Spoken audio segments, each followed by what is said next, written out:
as we know that as a share of GDP, China's consumption ratio is very low at around 36% against the 60% on average in the rest of the world. But the size of China's consumption is fairly large, currently at $3.3 trillion US. That is about the same size of German GDP. We know that Germany now is the fourth largest economy in the world. In our report, we find that if China will have to rebalance its economy, consumption growth must grow faster than GDP growth. We expected that by 2020, China's consumption share to GDP ratio will be at around 44%.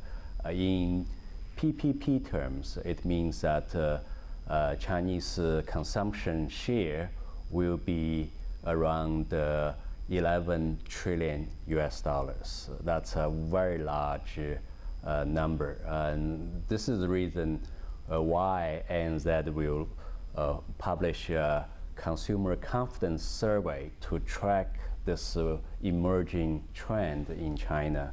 And we have found that in the latest survey, Chinese consumer confidence remain fairly stable, possibly due to a mini stimulus program already underway by the government.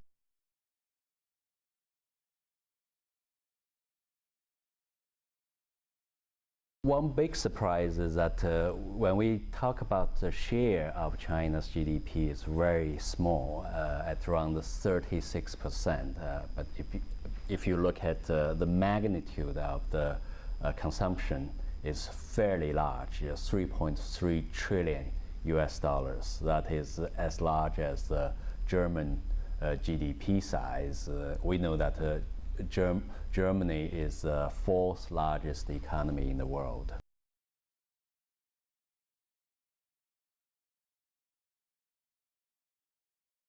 China's consumption market will only grow faster. We projected that by 2020, China's consumption share to GDP ratio will reach 44%. In order to reach that target, it means that China's consumption growth will grow much faster than GDP growth.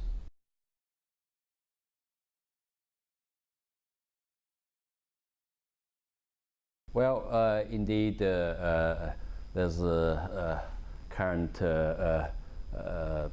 fears about China's economy. As the economy is slowing down, people worried about shadow banking risk, the potential property bubble. We also understand that the Chinese government is engaging in fast structural reform, and they have started to address Chinese precautionary savings motive through giving a medical insurance program to the general public, and there's also a minimum pension system set up in the rural sector. Land reform is also undergoing. We believe that these structural reform will have a major boost on China's consumption.